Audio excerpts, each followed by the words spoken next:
여러분 안녕하세요. 반갑습니다. 저는 장은미라고 합니다. 오늘 주제가 이제 당신이 방송작 작가에 대해 궁금한 모든 것이라는 주제로 제가 특강을 이제 준비를 했는데요. 저는 2005년부터, 그 전에는 이제 영화를 전공했었고, 2005년부터 드라마를 시작을 했고요. 그때는 여러분이 들으시면 알 만한 뭐 주몽, 황진이 뭐 이런 작품들을 만드는 드라마 제작사에서 기획 PD 일로 드라마를 시작을 했습니다. 그리고 이제 2013년도에 드림아이2라는 드라마를 촬영을 하면서 이제 작가가 되었고요. 그 후로는 뭐 애니메이션도 쓰고 다큐멘터리도 쓰고 웹드라마도 쓰고 그렇게 하면서 지금까지 작가 생활을 유지하고 있습니다. 그러니까 어디서 무슨 일 하세요? 라고 물어보시면 저는 방송작가예요 라고 대답을 하는 그런 사람인 거죠. 그래서 방송작가 장은미입니다. 여러분 반갑고 잘 부탁드립니다. 그래서 제가 이제 방송작가로서 여러분한테 방송작가에 대해서 궁금한 점 있으실까요? 제가 좀 설명을 드릴게요. 라고 해서 나오긴 했는데요. 제가 방송작가라고 어디 가서 소개를 하면요. 제일 많이 물어보시고 말씀하시는 게 이런 일들이에요. 저도 글 쓰는 거 너무 좋아하는데, 책 읽는 거 너무 좋아하는데, 저 방송 너무 좋아하는데. 그래서 저도 한때는 방송작가 꿈을 꿨었는데요. 어떻게 하면 방송작가가 될 수 있어요? 그리고 방송작가는 무슨 일을 해요? 어떤 일을 하면 좋을까요? 그리고 방송작가가 되기 위해서 뭘 준비하면 좋을까요? 뭐 이런 얘기들을 되게 많이 들어요. 그만큼 많은 분들이 관심을 가져주시고, 또 사실 친근하잖아요. 여러분, 일상 생각해 보시면 TV를 켜지 않고 지나가는 날은 하루도 없을 거예요. 그리고 마찬가지로 뭐 유튜브 보시죠. 뭐 카카오 TV 요즘에는 또 나와 있죠. 그리고 넷플릭스 보시죠. 사실 우리가 보는 모든 콘텐츠에 작가라는 사람이 있거든요. 그만큼 작가들이 요즘은 많아지는 추세고 그 중에서도 이제 제가 말씀을 드리려고 하는 건 방송 작가의 세계인데요. 그만큼 친밀하기 때문에 한번 해볼까라는 생각이 들 수도 있을 것이고 그래서 한번 해볼까라는 생각을 하긴 했는데 어떻게 하면 되지? 뭐부터 준비해야 되지? 관련 학과를 가야 되나? 아니면 나는 집에서 열심히 쓰면 되나? 이렇게 생각하실 것 같아요. 그래서 제가 이제 차근차근 하나하나 여러분께서 궁금해 하실 만한 것들에 대해서 말씀을 드려보려고 합니다. 근데 저도 사실 잘 몰라요. 제가 하고 있는 부분만 조금 잘 알 뿐이지 그 외의 부분에 대해서는 그렇게 막 자세히 아는 부분은 아니라서 그래도 제가 아는 데까지는 할 수 있는 데까지는 설명을 드려보려고 합니다. 자, 여러분, 지금 저희가 이 프로그램 제목들을 한번 볼 거예요. 요즘 좀 대세인 프로그램이라고 하는 것들을 좀 가져와 봤는데요. 싱어게인이라고 막 무명 가수들이 이제 얼굴을 가리고 옛날 가수들이 뭐 이런 방송들이 있잖아요. 그런데 이 프로그램도 여러분이 아침에 TV를 켜면 보는 아침 방송부터 시작을 해서 뉴스에서 드라마에서 뭐 시사교양 프로그램에서 예능 프로그램에서 이 모든 프로그램 아까 제가 말씀드렸던 카카오 TV, 넷플릭스 거기에 다 뭐가 있다고 말씀드렸죠? 공통점이 작가가 있다는 얘기를 드렸었죠. 그래서 우리가 보는 생각보다 많은 곳들 우리가 보는 모든 콘텐츠에 사실은 작가가 있어요. 유튜브 방송 보시면 뭐 되게 유명하신 분들이 나오셔서 설명을 막 해주시잖아요. 그것들이 다 뭐 본인이 직접 집필을 하시는 경우도 있지만 유튜브 프로그램에도 전문 작가분들이 계시고요. 그리고 광고에도 작가가 있고 또 시사교양 프로그램, 뭐 아침 방송 프로그램, 뭐 정보 프로그램 이런 데도 다 작가들이 있거든요. 그 중에서 이제 방송 관련한 일을 하는 작가를 방송 작가라고 하는데요. 방송 작가도 두 가지 종류로 나눠져요. 드라마 작가와 구성 작가 이렇게 두 가지 큰 분류로 나눠진다고 생각을 하시면 되거든요. 그런데 이 두 가지로 나눠지는 이유는 사실은 뭐 방송 나가는 프로그램 하니까 다 똑같은 사람 아니야? 라고 생각을 하시는데 생각보다 갭이 커요. 차이가 굉장히 커요. 예를 들면 드라마 작가는 현장에 나가지 않고요. 구성 작가는 현장에 나갈 때도 있습니다. 드라마 작가는 글만 쓰고요. 구성 작가는 그 외에 많은 부분들을 관장하기도 합니다. 그래서 드라마 작가와 구성 작가로 나눠지는 가장 큰 기준이 뭐냐면요. 스토리텔링이 되는 내러티브가 있는 얘기를 쓰느냐. 그러니까 드라마, 여러분들이 보시는 드라마는 다 이야기가 있잖아요. 극화되어 있는 거잖아요. 그럼 극화되어 있는 것을 쓰느냐. 혹은 뭐 굉장히 출연자의 순발력을 요구하기도 하고, 혹은 뭐 편집자의 편집권이 많이 요구되기도 하는 뭐 그런 다큐멘터리나 예능이나 이런 작가와 협업을 해야 되는 그런 일을 하느냐라는 차이가 있어요. 조금 더 구체적으로 말씀을 드리면, 이제 우리가 드라마, 예능, 시사교양 이렇게 프로그램을 크게 분류를 하거든요. 예를 들면 무한도전, 1박 2일, 아는 형님, 뭐 버라이어티 쇼, 리얼리티 쇼, 뭐 아까 말씀드렸던 싱어게인, 노래하는 프로그램, 이런 프로그램들은 다 예능이라고 하잖아요. 예능 프로그램에는 예능 작가님이 오시는 거죠.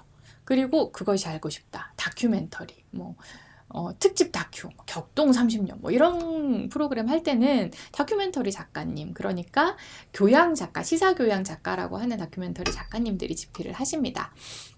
그리고 이제 라디오 작가님들도 있으시거든요. 라디오 작가님들은 이제 우리가 평소에 듣는 모든 프로그램에 또 다 작가님들이, 메인 작가님, 뭐 자료 작가님, 뭐 서브 작가님 다 계세요.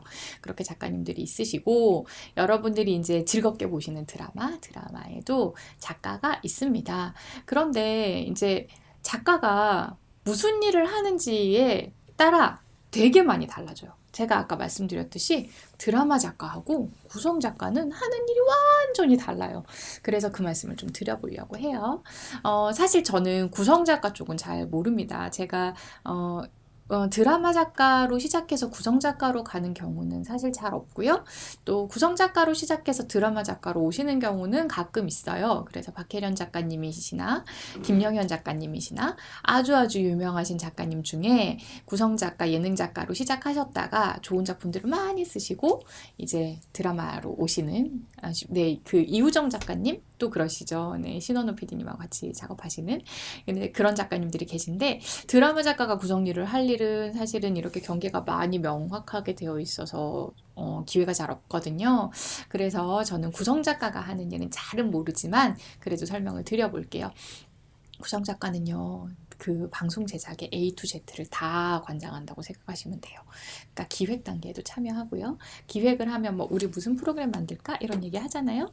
그 다음에는 출연자를 섭외해야 되겠죠. 출연자도 섭외하고 어떤 이야기를 할지 꼭지도 정해야 되고 그 꼭지에 대한 자료 조사도 해야 될 것이고, 그런 모든 과정들, 준비 사전 작업들을 다 연출부와 연출팀하고 같이 작업을 합니다.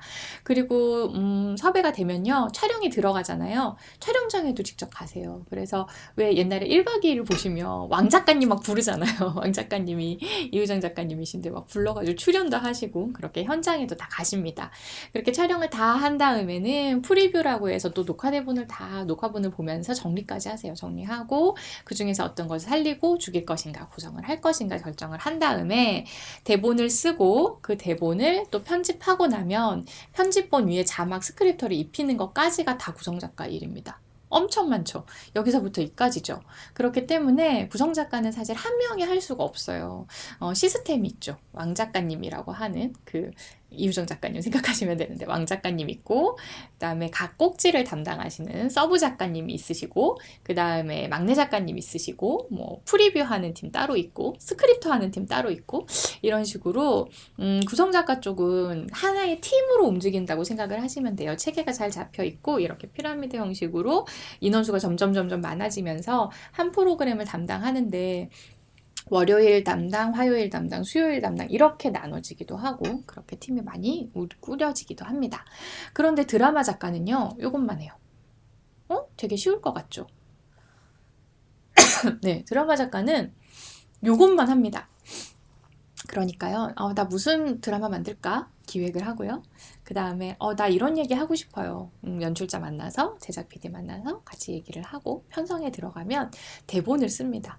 그러면 현장에 나가나요? 안 나가요. 편집실에 들어가나요? 안 들어가요. 촬영본을 보나요? 사실은 안 봐요. 그럼 종편실에 가나요? 안 가요. 저희는 대본만 씁니다. 그래서 되게 쉬울 것 맞잖아요. 어떻게 보면 A to Z까지 구성 작가들은 다 하는데 드라마 작가한테 뭐만 쓰면 된대요. 글만 쓰면 된대요. 그런데 생각보다 업무 분량이 많습니다. 왜냐하면 공동작가 시스템이 있기도 한데 대부분은 혼자 작업을 하게 되거든요. 그러면 혼자서 16부가 됐든 24부가 됐든 100부가 됐든 보조작가 1명, 2명 혹은 3명하고 같이 그냥 우리 소소한 팀이 이 대본을 다 써야 되는 거예요. 그리고 이제 그 시사교양 시스템이나 예능작가 시스템에서는 기획을 하는 작가가 따로 있기 때문에 기획작가는 이제 왕작가님이라고 해서 대본을 쓰지 않는데 저희는 이제 메인 작가가 대본을 다 쓰게 되거든요.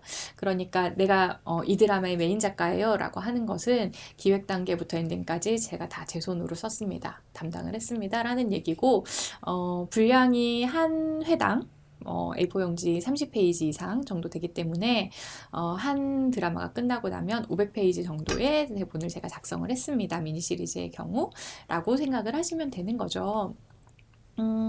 그리고 이제 제가 팀 얘기를 드렸는데요.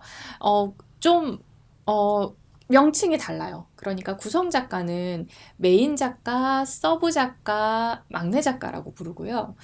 드라마는 메인 작가, 보조 작가라고 불러요. 그러면 하는 일은 어떻게 다를까요? 무슨 일을 하고, 뭐 이렇게 해서 잘 되면 제가 메인 작가가 되는 건가요? 궁금하실 수 있어요. 근데 구성 작가 같은 경우는요, 역할 분담이 이렇게 체계적으로 되어 있습니다. 처음에 시작할 땐 당연히 막내 작가부터 시작을 하겠죠. 막내로 들어가면 막내라는 단어 생각해 보시면 이렇게 떠오르는 느낌 있잖아요. 되게 부지런히 뛰어다니고 열심히 전화기 붙잡고 있고 시키는 거 다 해야 되고 심부름하고 막 이런 느낌이잖아요. 아이디어를 내고 하는 부분도 있지만 그 외에 자료 조사도 하고 섭외도 하고 뭐 굳이 따지자면 약간 자잘한 일들, 현장 진행 업무 같은 것들을 막내 작가가 담당을 하겠죠. 그렇게 하면서 사실은 경험을 쌓는 거예요. 어떤 현장의 분위기라던가 하나의 프로그램이 완성되는 과정이라던가 또 어떤 이야기가 기획이 돼서 완결이 되는 거라던가 그런 식의 경험을 쌓고 나면 이제 뭐 3년차, 5년차 정도가 되면 서브 작가가 되는 겁니다. 서브 작가는 하나의 꼭지를 담당하죠. 그래서 내가 담당한 이 꼭지에 대해서 책임을 지는 것이기 때문에 기획도 하고 구성도 하고 대본도 쓰고 자막도 쓰고 이런 어떤 허리와 같은 역할을 하는 거겠죠. 중추 역할을 해서 한 프로그램이 어쨌든 완벽하게 완결이 될 수 있게끔 작업을 하시는 분들이 이제 서브 작가고 이 서브 작가가 이제 경력 5년차부터 쭉 이렇게 길게는 뭐 10년차, 15년차까지 있으신 거예요. 그 중에 뭐 소수의 몇 명이 메인 작가님이 되시겠죠. 메인 작가는 기획을 담당하고요. 편성을 논의를 하고요. 어떤 프로그램을 어떤 꼭지에 넣을까 말까 뭐 이런 부분들을 다 상의를 하십니다. 그래서 메인 작가 같은 경우는요. 여러 프로그램을 담당하시기도 해요. 한 분이 여러 프로그램을 담당하셔서 서브 작가들이 다 있으니까요. 담당하는 작가들한테 이제 우리 동생들이라고 하죠. 동생들한테 일을 쫙 나눠주시면 동생들이 일을 한 걸 딱 보고 이건 좀 괜찮은 것 같아. 이건 아닌 것 같은데 이렇게 해보면 어때? 이렇게 딱 조언해주는 멋있지 않나요? 그런 역할을 좀 하게 될 겁니다. 그런데 이제 드라마 작가 같은 경우는요. 메인 작가, 보조 작가 시스템이에요. 둘이서 저는 보조 작가 이제 여러 명이었던 적은 없어서 둘이서 머리 싸매고 막 고민하고 고생해요. 네, 보조 작가를 여러 명 두시는 작가님도 있으시고요. 뭐 보조 작가가 한 명이나 두 명 있는 작가님도 있으신데 이건 다 달라요. 시스템이 각자 작가님의 성향에 따라 달라요. 그리고 이제 보조 작가한테 자료 조사만 시키시는 작가님도 있으시고 어떤 분은 뭐 구성 한번 해볼래? 이렇게 구성안까지 주시는 작가님도 있으시고 에피소드 하나 주시고 네가 한번 써볼래? 이러시는 작가님도 있으세요. 그건 어떤 작가님을 만나느냐에 따라 달라요. 저 같은 경우는 보조 작가가 좀 나중에 들어온 케이스라서 그냥 자료 조사도 다 되어 있는 상태고 구성도 다 되어 있는 상태에서 들어오셨기 때문에 모니터링을 많이 부탁을 드렸죠. 이렇게 하면 재밌니? 재미없니? 어떻게 하면 재밌어질까? 뭐 이런 아이디어 좀 줄래? 뭐 이런 것도 하고 그리고 뭐 오탈자 고치고 그리고 대본이 이제 넘어가기 전에 이제 제작팀에 넘어가기 전에 그 마지막 단계에서 뭐 틀린 게 없나, 뭐 안 맞는 게 없나, 뭐 방송분하고 다른 게 없나 이런 부분들을 다 맞춰보고 연출부하고 또 커뮤니케이션도 하고 이런 역할들을 보조 작가가 합니다. 그래서 궁금하신 게 이런 걸 거예요. 보조 작가를 오래 하면 메인 작가가 될 수 있나요? 드라마 작가는요, 보조 작가를 100편을 하신다고 해서 메인 작가가 될 수 있는 건 아니에요. 내 글을 쓰셔야 됩니다. 내 작품이 있어야 입봉이라는 걸, 내 글을 쓸 수 있는 작업을 하셔야 입봉이라는 걸 하실 수 있고요. 데뷔를 하실 수가 있고요. 구성작가 같은 경우에는 경력이 쌓이면 어느 정도 선까지는 올라가실 수 있어요. 왜냐하면 그쪽은 도제식이라는 얘기들을 하잖아요. 이렇게 차근차근 쌓아 올라가서 이제 경력을 쌓은 작가들을 밀어주고 끌어주고 이런 시스템이 되거든요. 그런데 드라마 작가는 굳이 따지자면 각계전투라고 말씀드릴 수 있을 것 같아요. 저도 제 앞가림을 못해요. 그러니까 제 보조 작가를 키워준다는 상상도 못하죠. 그래서 저하고 이제 드림아이2를 같이 했던 작가가 김일랑 작가인데요. 요번에 꽃파당으로 데뷔를 했어요. 그건 사실은 제가 뭘 어떻게 해줘서가 아니라 그 작가가 너무 잘 쓰고 너무 뛰어나고 너무 열심히 했기 때문에 보조 작가 한지 벌써 제가 방송한 지 7, 8년이 됐으니까 7, 8년이 된 거잖아요. 그 7, 8년 동안 굉장히 많은 노력을 했기 때문에 스스로 쟁취해낸 결과입니다. 사실 제 보조 작가가 잘 되면 너무 좋죠. 그래서 저 너무 뿌듯하거든요. 그런데 제가 어떻게 해줄 수 있는 건 없어요. 참 안타까운 현실이죠. 네, 그렇습니다. 그래서 이제 하는 일도 알았고, 어떤 역할을 하는지도 알았고, 어떻게 나눠지는지도 알았으니까, 머릿속에서 그런 느낌도 딱 드실 거예요. 나는 예능 작가가 맞을 것 같아. 나는 다큐멘터리 그 작가가 맞을 것 같아. 나는 라디오 좋을 것 같은데? 나는 드라마 좋을 것 같은데? 하는 일이 다 다르다고 하니까 하나는 선택을 하셔야 돼요. 그래서 이제 그렇게 내가 하고 싶은 분야를 결정을 하셨으면, 이제 뭘 해야 거기에 들어가는지를 아셔야 되겠죠. 어떻게 하면 되나요? 뭐 많잖아요. 무슨 방송작가 교육원부터 시작해서 아카데미부터 시작을 해서 전공을 꼭 해야 되나요? 뭐 이런 질문들 하시게 될 거예요. 근데 엄밀히 말하면요. 전공은 필요가 없어요. 어떤 전공을 하셔도 상관이 없고요. 그렇지만 방송 관련 전공을 하면 유리한 점이 뭘까요? 당연히 인맥이 쌓이고 우리 교수님이 현장에서 일을 하고 계시고 소개를 막 해주실 거고 그러면 조금 더 쉬울 수 있겠죠. 그런데 나는 이과 나왔어요. 공대생이에요. 그렇다고 방송 못해요? 아니요, 그렇진 않아요. 다 할 수 있어요. 일단은 어느 시스템이나 똑같습니다. 저희는 이제 그런 어떤 공모나 공직이 아니잖아요. 그러니까 예를 들면 입사 시험을 본다던가 뭐 그런 건 없어요. 공식적인 무슨 시험이 있어서 채용을 하거나 공채를 하는 건 없어요. 그렇지만 이렇게 뭐 제일 유명한 데가 여기거든요. 구성다큐 연구회가 이제 시사교양 작가님들한테는 가장 손쉽게 이제 막내 작가부터 시작할 수 있는 공고가 많이 올라오는 게시판이고요. 이런 게시판들을 활용하셔서 공고가 올라왔어. 막내 작가 구한대. 뭐 1년차 부한대 그러면 열심히 이제 이력서 넣으셔서 면접 보시고 이렇게 되는 방법이 있고요. 그리고 드라마 작가들은요, 가장 좋은 방법이 사실은 공모전이에요. 내 글을 써야 데뷔할 수 있다고 말씀을 드렸잖아요. 그러니까 뭐 KBS, MBC, SBS, TVN, 뭐 JTBC 다 각 방송사마다 작가를 모집하는 공모전을 하고요. 거기에서 당선이 되면 방송을 할 수도 있고, 그 다음에 또 잘 하게 되면 연결해서 긴 작품을 할 수 있는 기회를 얻게 되거든요. 그러니까 작가 지망생, 드라마 작가 지망생들은 공모전을 제일 열심히 들여다보고 공모전 준비를 많이 하시는 편이죠. 그리고 교육원을 가는 방법도 있어요. 그 아카데미 교육원 뭐 전공 되게 많잖아요. 뭘 할까요? 라고 물어보셨을 때 저는 방송작가협회 교육원을 추천을 해요. 저도 물론 거기서 기초, 연수, 전문 창작반을 다 나왔고요. 이렇게 얘기하면 아시는 분은 아시겠지만 오 열심히 했는데? 라고 창작반까지 올라가는 게 또 피라미드 코스라 창작반까지 올라가는 게 쉽지 않거든요. 그래서 방송작가협회 교육원에서 창작반을 나왔습니다 라고 하면 인정해주는 추세예요. 아직까지도 방송가에서. 그래서 이쪽에서 공부를 또 열심히 하시면 또 기회를 얻으실 수 있고요. 또 그 교육원에 있는 강의하시는 분들이 현직 작가님이시니까 노하우 전수를 많이 해주시기도 하고요.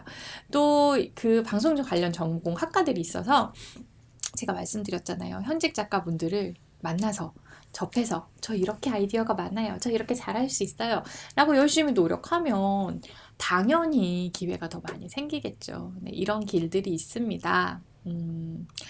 자, 또 다른 방법은요. 요즘 드라마 작가님들이 많이 이제 이 길로 오시는데 원작을 쓰시는 경우예요. 이제 제가 꽃파당 얘기를 했지만 꽃파당도 마찬가지로 본인이 원작 소설을 썼고 그 원작 소설이 이제 방송을 하게 돼서 그러면 제가 대본을 집필하겠습니다. 이런 경우고요. 이태원 클라스도 마찬가지로 이 광진 작가님께서 원작자시잖아요. 원작자가 대본까지 쓰게 되는 경우.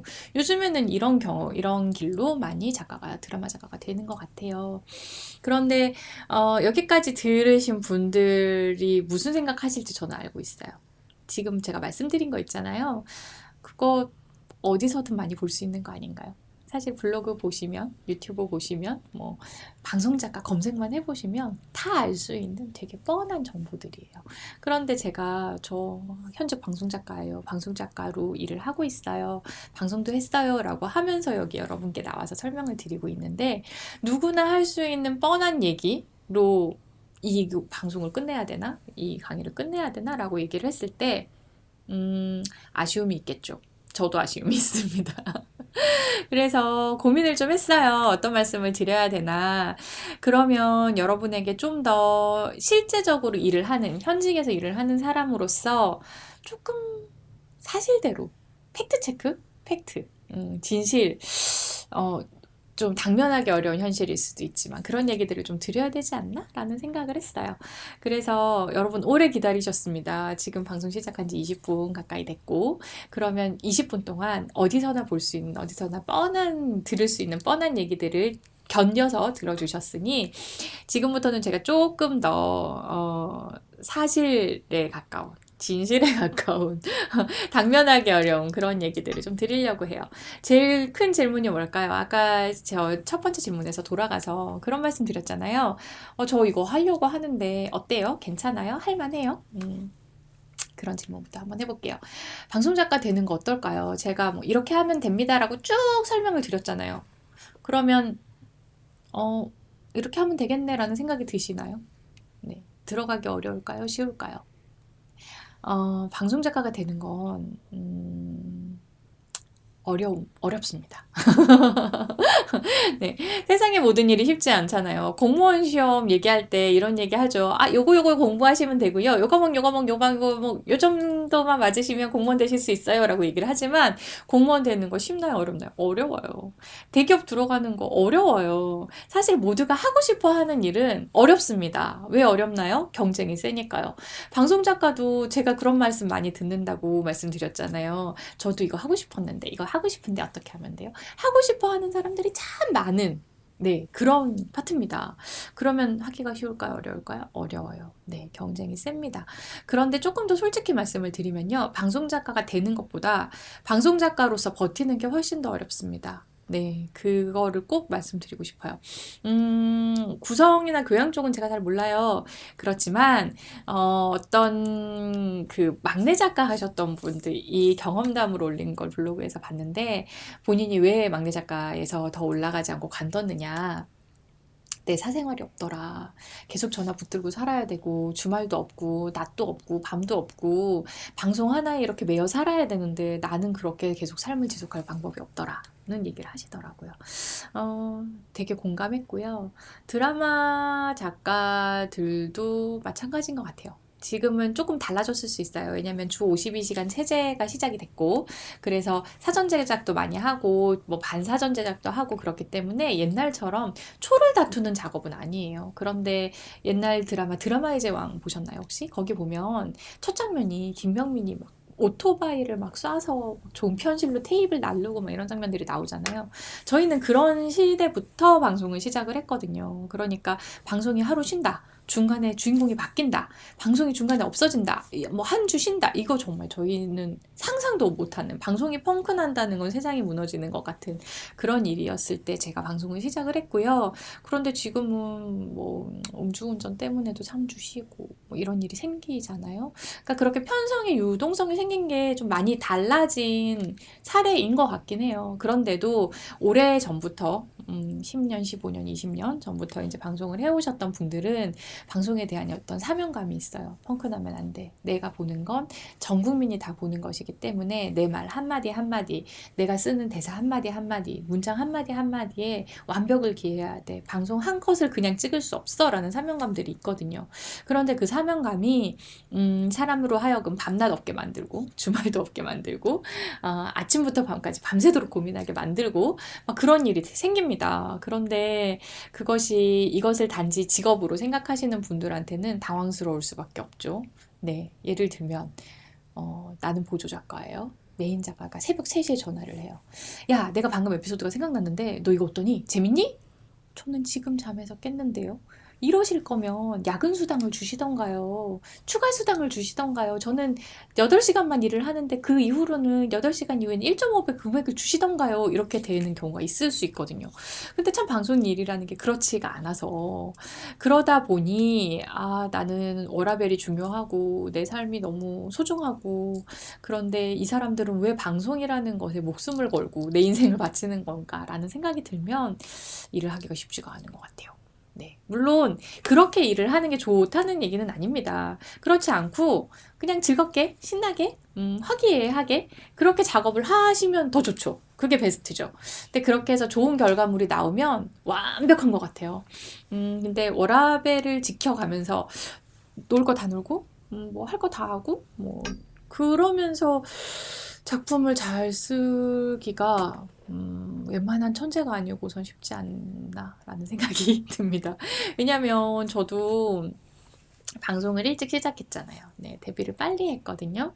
그리고 여러분께 말씀드리기 되게 부끄럽지만 8년을 후속작이 없었어요, 드라마가. 그렇다고 해서 제가 일을 안 했냐? 그게 아닙니다. 저는 제 작품이 끝나고 난 이후로 지금까지 하루도 쓰는 걸 쉬어본 적이 없어요. 네. 계속 썼거든요. 그리고 계속 기획안을 냈고, 계속 대본을 고쳤고, 계속 열심히 글을 썼습니다. 그런데 8년 동안 방송이 없었죠. 그 이유는 뭘까요? 저보다 더 잘 쓰시는 작가님, 저보다 더 좋은 대본, 훨씬 좋은 작품들이 많았기 때문이에요. 그러면 내가 워라밸 다 지켜가면서 지금 막 24시간 열심히 써도 잘 안 되는데 워라밸 지켜가면서 하루에 6시간만 일할래? 이렇게 하면서 좋은 작품 낼 수 있을까요? 저는 그런 작가님 있으시면 존경할 거예요. 그런 작가님 있으시거든요. 실제로 계세요. 저는 너무 존경하고요. 그게 안 되면 노력이라도 해야 되잖아요. 근데 그 노력의 시간들이 길어질 수밖에 없고 막 그런 겁니다. 저희 드라마는 사실은 무치급 경기거든요. 신인 작가, 경력이 오래된 작가, 히트작 낸 작가 다 소용이 없어요. 저희가 방송을 신호를 내고 대본을 내잖아요. 그러면 똑같이 제로 베이스에서 이거 재밌나? 재미없나? 이렇게 판단이 돼요. 그렇기 때문에 어떻게 보면 굉장히 평등한 경기장이죠. 네, 기울어진 운동장이 아니라 평등한 경기장이에요. 그럼에도 불구하고 힘든 건 뭘까요? 세상에 재미있는 글, 잘 쓰시는 글 쓰시는 분들이 너무 많아요. 네. 그리고 저는 이 일을 계속 하고 싶어요. 그럼 어떻게 해야 돼요? 그 좋은 작품들을 열심히 공부하면서 더 열심히 쓰는 수밖에 없습니다. 이런 일들의 반복이에요. 그러니까 방송작가 되는 거 어렵죠. 저도 어려운 길을 통해서 오랫동안 습작 기간을 통해서 방송작가가 됐어요. 그리고 저는 지금도 오랫동안 방송작가 습작을 하고 있는 겁니다. 아직도 다음 작품을 못 낸다는 건 부끄러운 일이긴 하지만 그럴 수밖에 없는 시스템이라는 거.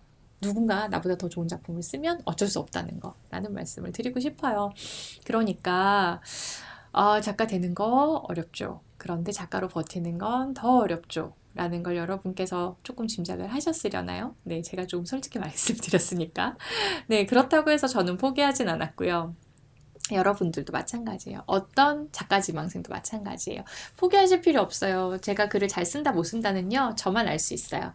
그리고 여러분이 글을 잘 쓴다 못 쓴다는요. 여러분만이 아실 수 있어요. 그렇기 때문에 저는 뛰어난 작품을 쓰기 위해 매일매일 노력할 거고요. 여러분도 마찬가지로 아직은 지망생이시지만 그렇게 좋은 작품, 언젠간 공모전이 되겠죠? 언젠간 내가 방송이 되겠죠? 라고 생각하시고 열심히 하시면 돼요. 포기하지 않는 게 중요한 것 같아요. 네, 10년이 돼도 괜찮고요. 20년이 돼도 괜찮고요.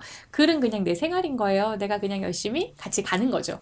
포기하지 않고 그냥 매일매일 하다 보면 언젠가 좋은 작품이 나올 거다라고 생각을 하고 저는 글을 쓰고 있는데 여러분께서 그런 의욕과 의지가 있으신지 그렇게 쉽지 않은 일을 갈 수 있으신지는 네, 물어보시면 됩니다. 자신에게. 네.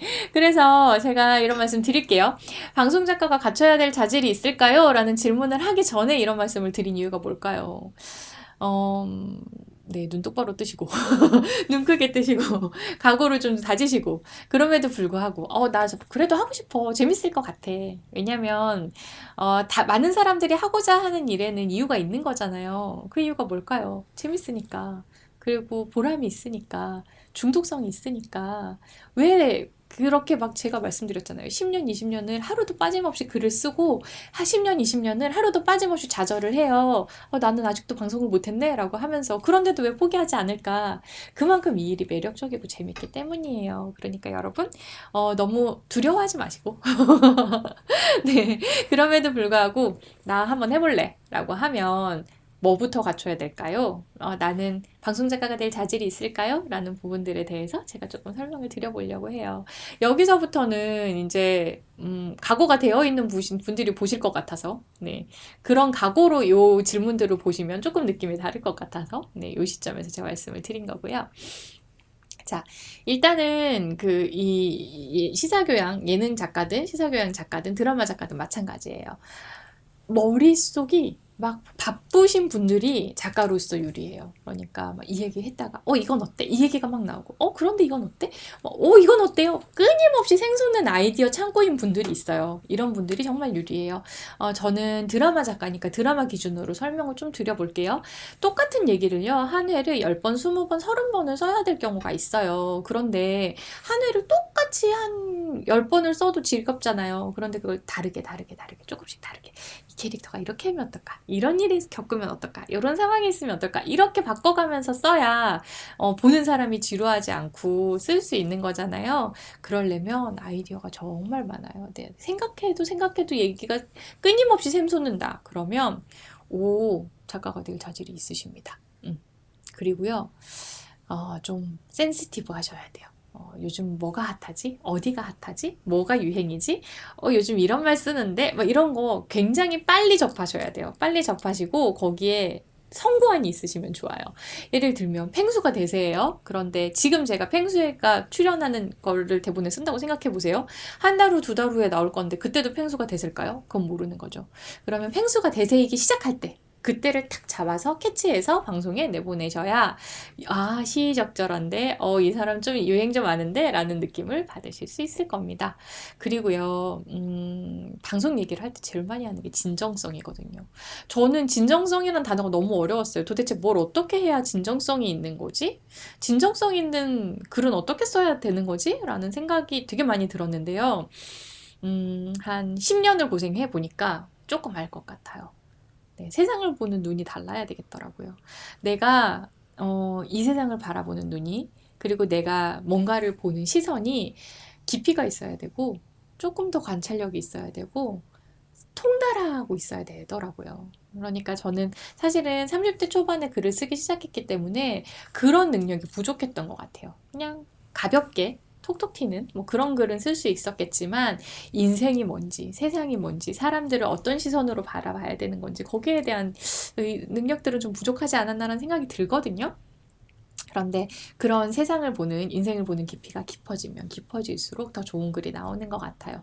김수현 선생님이 달리 김수현 선생님이 아니신 거죠. 그 연세와 연륜을 어떻게 이겨낼 수 있겠어요. 네, 그래서 제가 여러분들한테 재미삼아 하는 나는 방송작가가 될 자질이 있을까? 를 재미삼아 체크해 볼 수 있는 체크리스트 한번 갖고 와봤습니다. 방송 작가는 글만 쓰는 것 같잖아요. 골방에서. 근데 그렇지 않거든요. 사실은 우리가 하는 일은 협업입니다. 그러니까 커뮤니케이션이 되게 잘 돼야 돼요. 출연자하고도 커뮤니케이션이 잘 돼야 되고, 연출자하고, 연출부하고, 이제 방송에 참여하는 모든 스태프들하고 오해 없이 대화를 잘 할 수 있어야 되거든요. 그러기 위해서는 사람을 좋아해야 됩니다. 네, 이거는 사실 좋은 글을 쓰기 위해서도 중요한 것 같아요. 내가 사람이 너무 좋아. 그러면 인간적인 글이 나오거든요. 좀 메마른 글, 누가 봐도 이건 현실성이 없어 라는 글이 있을 수도 있잖아요.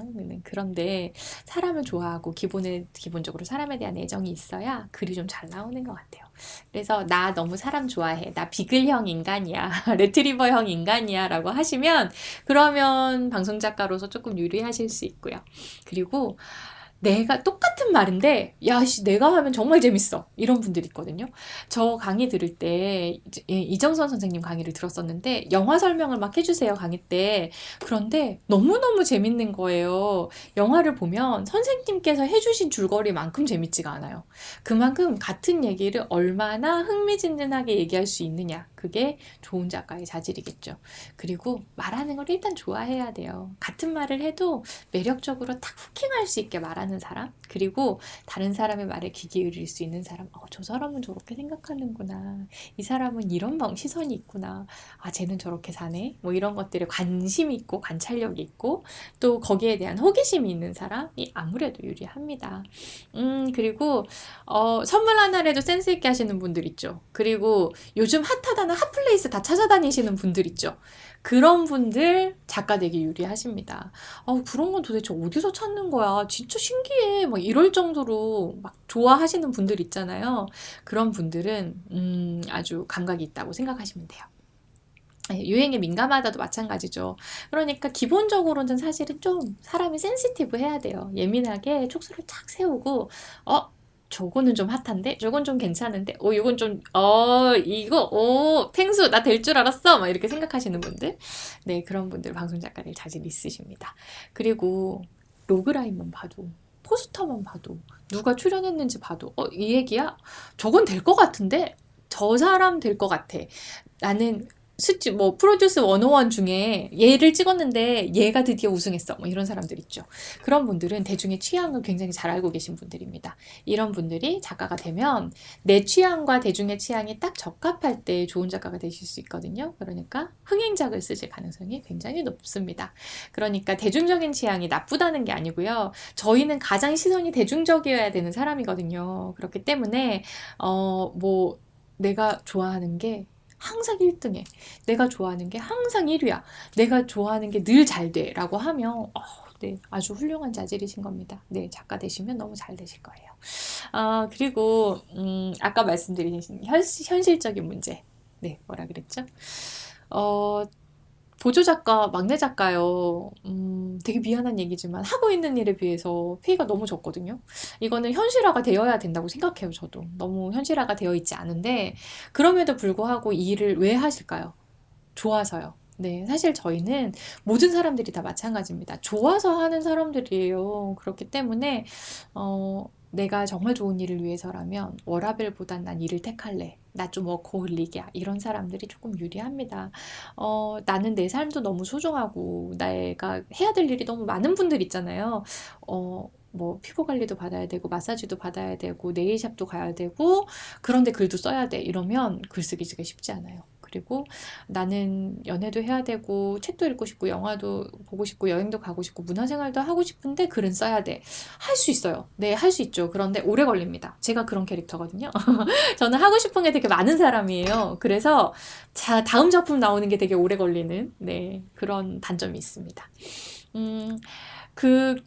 시사교양이랑 예능이랑 이런 부분들을 제가 더 말씀을 드리고 싶은데, 사실 제가 그 부분 잘 몰라요. 저 다큐멘터리 쓰긴 썼거든요. 그런데 제가 쓴 다큐멘터리는, 그 KCTV 제주방송하고 지금 몇 년째 같이 작업을 해오고 있는데, 그냥 너무너무 저하고 잘 맞는 다큐멘터리 감독님을 만난 거예요. 그래서 그 감독님하고만, 저하고만 이렇게 약간 프로젝트성으로 그렇게 작업을 해왔던 거라 어디 가서 저 다큐멘터리 작가예요 라고 말씀드리기 좀 힘들죠. 그냥 제가 좋아서 즐겁게 행복하게 하고 있는 일이니까요. 그래서 그렇게 제가 다큐를 잘한다, 예능을 잘한다, 애니메이션을 잘한다 이렇게 말씀드리긴 힘들고요.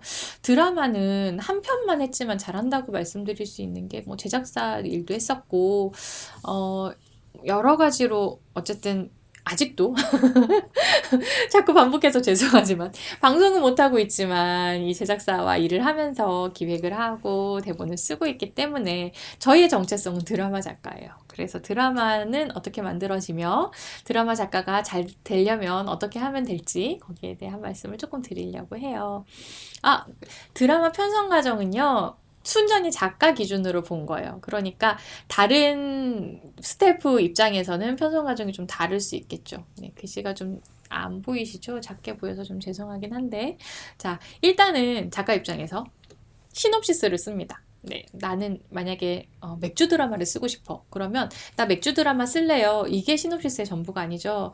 누가 뭐를 어떻게 어떤 어려움을 갖고 어떻게 극복하는지를 쓰는 게 시놉시스죠. 예를 들면 맥주 회사 사장 아들이에요. 뭐 회사가 망했어요. 그런데 나는 맥주를 어렸을 때부터 너무 좋아했어요. 신의 물방울 같네요. 와인 같은. 그래서 아빠가 맥주 회사를 하다가 돌아가셨어요. 뭐 복수도 해야 될 것 같아요. 그래서 이 온갖 어려움을 겪고 망해가는 회사를 살려서 맥주 회사의 일가를 이루는 뭐 이런 얘기다. 뻔하죠? 네, 그냥 막 만든 얘기입니다, 지금. 네, 그렇게 뻔한데 이게 사실은 석세스 스토리의 기본이에요. 네. 영웅담 스토리, 석세스 스토리가 다 이렇게 시작을 하죠. 평범한 좋은 일상이 있었다가 그 일상에서 고난을 겪고요.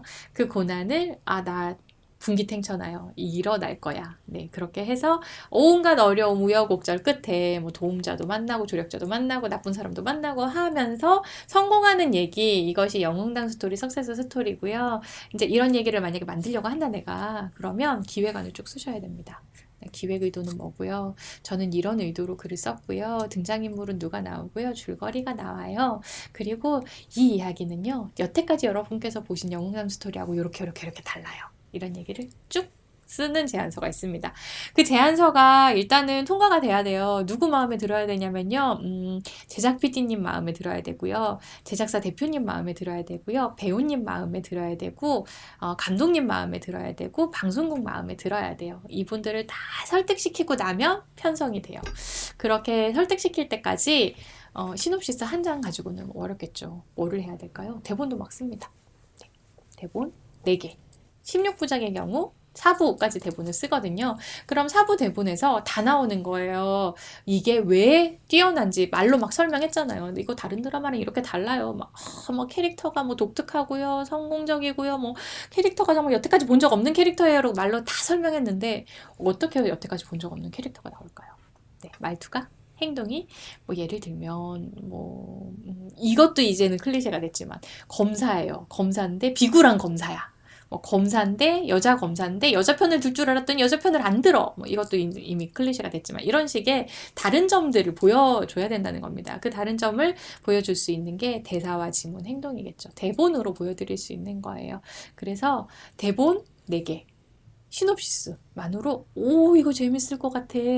사람을 감동하게 만들고 울컥하게 만들고 기대하게 만들어야 돼요. 그게 참 어렵죠. 근데 저는 동백꽃 필무렵을 볼 때 그랬어요. 동백꽃 필무렵을 보면서 너무 심장이 뛰는 거예요.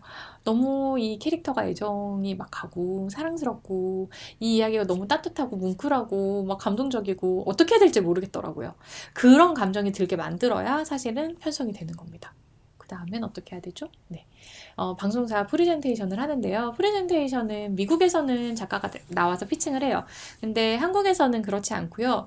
요 설득 단계, 저는 그러니까 여러분 작가는 요까지만 하는 겁니다. 열심히 글을 쓰고요. 글로서 설득할 수밖에 없어요. 그래서 이 글 속에 내가 얘기하고 싶은 거 오해 없이 정확하게 모든 것들을 다 담는 겁니다. 그 다음에는 저의 손을 떠난 거예요.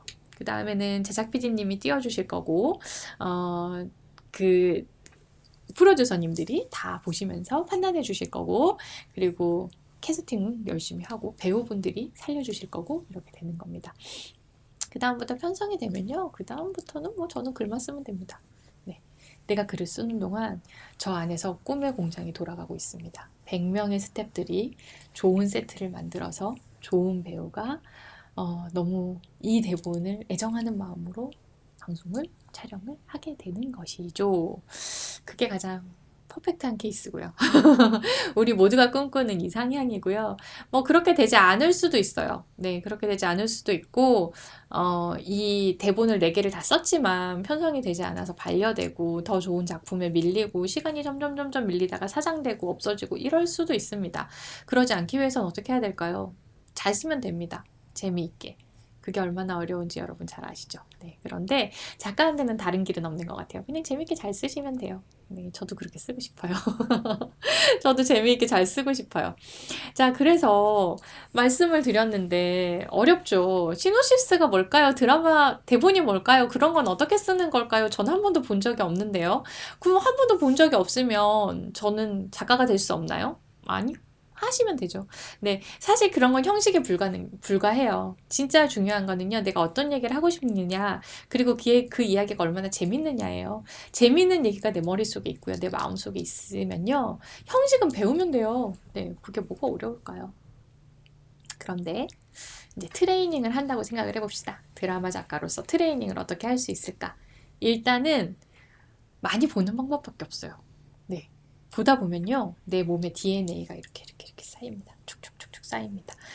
정작 이 프로페셔널의 세계에 들어오게 되면요, 시간이 굉장히 많이 부족해요. 그래서 볼 시간이 없어지거든요. 해야 될 일도 너무 많고요. 그리고 생각보다 아이디어를 생각하거나 에피소드를 생각하거나 구성을 하거나 내가 내 글을 쓰는데 들여야 되는 에너지와 시간이 굉장히 많이 필요해요. 그렇기 때문에 내 몸과 마음의 여유가 편안하게 드라마 한 편, 영화 한 편을 보기가 힘들거든요. 그런데 제가 그럼에도 불구하고 아직까지 버틸 수 있었던 이유가 생각해 보니까 저는 중고등학교 때 거의 옛날에는 대여점이 있었잖아요. 비디오 대여점에서 살았어요. 네, 하루에 5편, 6편 보고요. 영화제에 가면요, 그냥 아침부터 저녁까지 영화 쭉 보면서 살았어요. 그리고 늘 책을 보고 그랬던 것 같아요. 그런 것들이 이렇게 차곡차곡 쌓이면 어떻게 되냐면요, 여러분 몸속에 내러티브의 DNA가 쌓입니다. 그냥 아무 얘기나 툭툭 해도요, 그 얘기에 기승전결이 생기고요. 아무 얘기나 막 하는데 그게 스토리텔링이 돼요. 그러려면 얼마나 많이 봐야겠어요. 그죠? 그렇게 많이 보는 것도 소용이 없어요. 그것만 갖고 안 돼요. 플러스 알파. 뭘 하셔야 되냐면요, 쓰셔야 돼요. 본다고 작가가 되지 않아요. 네. 보는 건 기본이고요. 네. 그리고 많이 볼수록 좋지만, 많이 보지 않고도 뛰어난 작가가 되신 분들도 있죠. 네. 저는 그런 쪽 얘기는 웬만하면 하지 않겠습니다. 전 노력형 인간입니다. 노력형 인간 기준으로 말씀을 드리고요. 네. 그래서, 이제 어떻게 써야 시놉시스가 되는지, 어떻게 써야 대본이 되는지, 요즘에는 다행히 인터넷이나 유튜브에 형식 같은 것들은 너무 잘 나와 있어요. 뭐, 시놉시스는 뭐, 제목이 있어야 되고, 장르가 있어야 되고, 뭐, 형식이 있어야 분량이 있어야 되고, 기획 의도 있어야 되고, 등장인물 줄거리가 있어야 돼. 이렇게 시놉시스 포맷이 잘 나와 있고요. 대본도 지문과 대사로 이루어져 있다. 행동과 대사로 다 모든 걸 표현해야 된다라고 했을 때, 대본 형식도 너무 잘 나와 있어요. 그러면요, 여러분께서 지금 좋은 얘기가 있어요. 그걸 공모전에 내실 때요, 단 하나 반드시 형식은 지키셔야 됩니다. 형식도 안 갖춘 대본이 있어. 그건 사실은 공모전에서 좋은 평가를 받기가 힘들어요. 기본적으로 내가 공모전에 낸다, 내 이야기로서 작가가 되고 싶다라고 할 때는 형식은 갖춰야 되는데 그 형식이 막 되게 까다롭지 않아요. 그러니까 내가 한 장면을 머릿속에 떠올려요. 그럼 그 장면을 어떻게 지문과 대사로 설명할 수 있는지에 대한 기술적인 트루기는 여러분께서 좀 연습을 하셔야 됩니다. 그 다음에는요, 제일 중요한 건데요, 나만의 무기가 있으셔야 돼요. 근데 이게 진짜 중요한 것 같아요. 저도 이게 없거든요. 제가 그 하이틴 로맨스로 데뷔를 하는 바람에 하이틴 로맨스 막 연예인 나오고 연예인 지망생 나오고 이렇게 고등학생들이 꽁냥꽁냥 연애하는 얘기가 저의 주종목이라는 오해를 받아요. 어쩔 수 없죠. 네. 그런데 그걸 깨려면 그것보다 더 잘 쓸 수 있는 저희 무기가 있어야 돼요. 저 미스터리물 진짜 좋아하거든요. 그렇다고 제가 미스터리물을 잘 쓸 수 있는 건 아니잖아요. 내가 액션물을 좋아해. 액션물만 파세요. 좀비물 좋아해. 좀비물만 파세요. 스릴러 좋아해. 스릴러만 파세요. 사극 좋아해. 사극만 파세요. 그렇게 해도요, 사실 한평생이 모자라요. 근데 저는 어떤 사람이었냐면요, 이것도 좋고 이것도 좋고 이것도 좋고 이것도 좋고 이것도 좋고 너무 다 좋은 게 많은 거예요. 좋은 게 너무 많아서 다 해보고 싶었어요. 오래 걸립니다. 네, 오래 걸렸죠. 네. 그래서 지금 와서 생각을 해보니까 내 특기를 개발하는 게 너무 중요한 거였더라고요. 네, 내가 로맨스물을 좋아해? 그러면 로맨스물을 잘 표현할 수 있는 방법이 뭐가 있을까? 그것만 10년을 공부해도요, 드라마의 세계는 넓고 무궁무진하더라고요. 그래서 여러분께서 지금부터 만약에 시작을 하신다. 뭐 지금 여러분이 20대인지 30대인지 40대인지 10대인지 될지 저는 몰라요. 하지만 좀 더 숏컷을 걷고 싶다, 지름길로 가고 싶다라고 하면요. 저는 한 가지 장르를 좀 파시라고 말씀을 드리고 싶어요. 제가 그게 좀 안 됐고 지금도 너의 특기는 뭐니? 라고 하면 저 다 쓸 수 있어요 라고 얘기를 하지만 그 얘기는 어느 하나도 제대로 쓸 수 있는 게 없다는 얘기일 수도 있습니다. 그러니까 의학 드라마 잘 쓰는 작가 뭐 있잖아요. 사극 잘 쓰는 작가. 그 있는 이유가 있을 거예요. 그렇게 딱 하나만 열심히 파다 보면 길을 찾으실 수 있을 겁니다. 이런 말씀 드리고 싶어요. 제가 막 되게 중간에 막 솔직하게 막 다 말씀을 드렸잖아요. 네, 그 이유가 뭘까요? 이거예요. 네, 쉽지 않아요. 네, 진짜 솔직히 말씀드리면요. 작가가 되는 것도 어렵지만 그 작가로서 그리고 지금 저처럼 한 번 데뷔를 하고 나서 다음 작품이 없는 작가로서 이 긴 시간들을 버티는 건 쉬운 일이 아니에요. 그런데 그럼에도 불구하고 제가 말씀드렸잖아요. 관두지 않는 이유는 저는 저를 믿어요. 여러분도 여러분을 믿으셨으면 좋겠어요. 저는 제가 좋은 작품을 언젠가는 쓸 거라는 걸 믿고, 여러분께서도 내가 만약에 작가가 되고 싶다. 그러면 언젠가는 작가가 될 거다. 언젠가는 좋은 작가가 될 거다. 좋은 글을 쓸 수 있는 작가가 될 거다. 스스로를 믿으셔야 돼요. 그 방법밖에 없고요. 막상 작가가 되고 나면요. 이 힘든 어려움보다 감사하고 보람있고 의미 있는 경험이 너무너무 많아요. 저는 아직도 되게 오래됐지만 그 얘기 자꾸 해서 참 민망하지만 아직도 저 그거 봤는데 너무 좋았어요 라고 얘기를 해주시는 팬들을 만나요. 그럴 때 내 작품을 해외에 놀러 갔는데 호텔방을 틀었는데 내 방송이 나오고 있을 때 그럴 때 그리고 막 외국에 나가서 택시를 탔는데 나 그 드라마 봤는데? 라고 어떤 외국인이 얘기할 때 되게 놀랍거든요. 그냥 봤다라는 게 아니라 그 방송을 봤는데 너무 좋았어요. 감동적이었어요. 저는 그 방송을 보고 나서 인생이 달라졌어요. 라는 사람을 만나면 더 감동적이겠죠. 저는 아직 그 단계에 오지는 못했어요. 그런데 언젠가 그런 좋은 글을 쓸 수 있을 거라고 생각을 하고 여러분도 그러실 수 있을 거라고 생각을 해요. 그렇다면 여러분이 갖게 되는 그 희열, 네, 보람이 얼마나 크겠어요. 그러니까 절대 쉬운 길이라고 말씀드리지 않습니다. 그리고 각오가 필요해요. 근데 마찬가지잖아요. 공무원 되기 쉽나요? 공무원 되기 어려워요. 공부 열심히 해야 되고 각오 많이 해야 되잖아요. 대기업 가기 쉽나요? 아니요. 대기업도 너무너무너무 바늘구멍만큼 어렵잖아요. 그럼 뭐는 쉽나요? 여러분께서 치킨 가게를 하면 쉬울까요? 아니요. 거기가 경쟁이 얼마나 심한데요. 사는 건 사실은요. 다 경쟁 심하고요. 어렵고요. 되게 힘들어요. 그리고 되고 나서도 끊임없이 무던히 노력하지 않으면 그것을 유지하기가 어려운 시대죠. 그럼에도 불구하고 그런 노력 속에 분명히 의미가 있을 것이다 라는 겁니다. 저는 얼마 전에 이제 그 황정민 씨가 나오는 허씨라는 드라마를 너무 충격과 감동으로 봤는데요. 거기 나오는 대사가 노 게인 노 페인이잖아요. 얻고자 하는 게 없으면 잃는 것도 없다, 괴로운 것도 없다라는 단어가 너무 사무치게 마음이 아팠어요. 네, 너무 괴로웠어요. 솔직히 저도 이제 어렸을 때 이 일을 시작했고 아직 젊은 나이긴 하지만 그 설국열차에 꼬리칸에 타고 있다는 느낌을 받을 때가 많거든요. 나이가 들수록 시간이 지날수록 뛰어난 사람들은 점점 더 많이 나오고 그 뛰어난 분들 사이에서 경쟁을 하는 건 점점 더 어려워져요. 그렇기 때문에 작가가 되는 것도 당연히 어렵지만 작가뿐만 아니라 다른 무언가를 하는 거, 무언가가 되고자 노력을 하는 게 너무너무 어려운 시대라는 걸 잘 알고 있습니다. 그런데요. 여러분만 어려운 거 아니고 꼬리칸에 있는 저도 어렵고요. 뭐, 저 앞에 계신 저분은 편하실까요? 그렇지 않다고 생각을 해요. 네, 아주 뛰어난 여러분이 되게 선망하는 막 억대 연봉 받으시는 작가님들이 있으시잖아요. 그분들 나름의 고통과 어려움과 고충이 있으실 거라고 생각을 해요. 사는 건 그렇잖아요.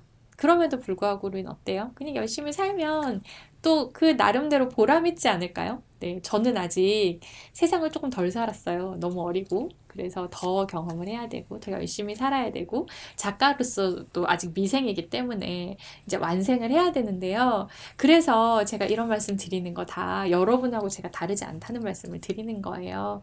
그래서, 한 가지, 그냥 제가 여러분보다 조금 더 나은 거는 어떻게 작가가 될 수 있어요? 라는 걸 여기 앉아서 설명해 드릴 수 있다는 것 뿐이죠.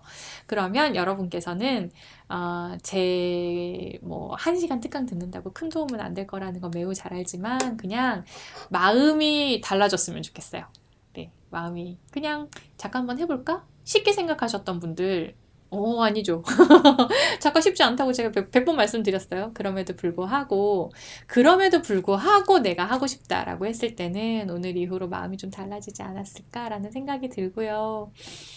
방송 작가는 좋은 직업이에요. 네, 되게 꼭 방송 작가가 아니더라도 작가가 만족도가 되게 높은 직업이다라는 거는 여러분 알고 계시죠? 그게 돈을 많이 벌어서 내 시간이 많아서 뭐 되게 사회적 부와 지위와 명성이 있어서는 아닌 것 같아요.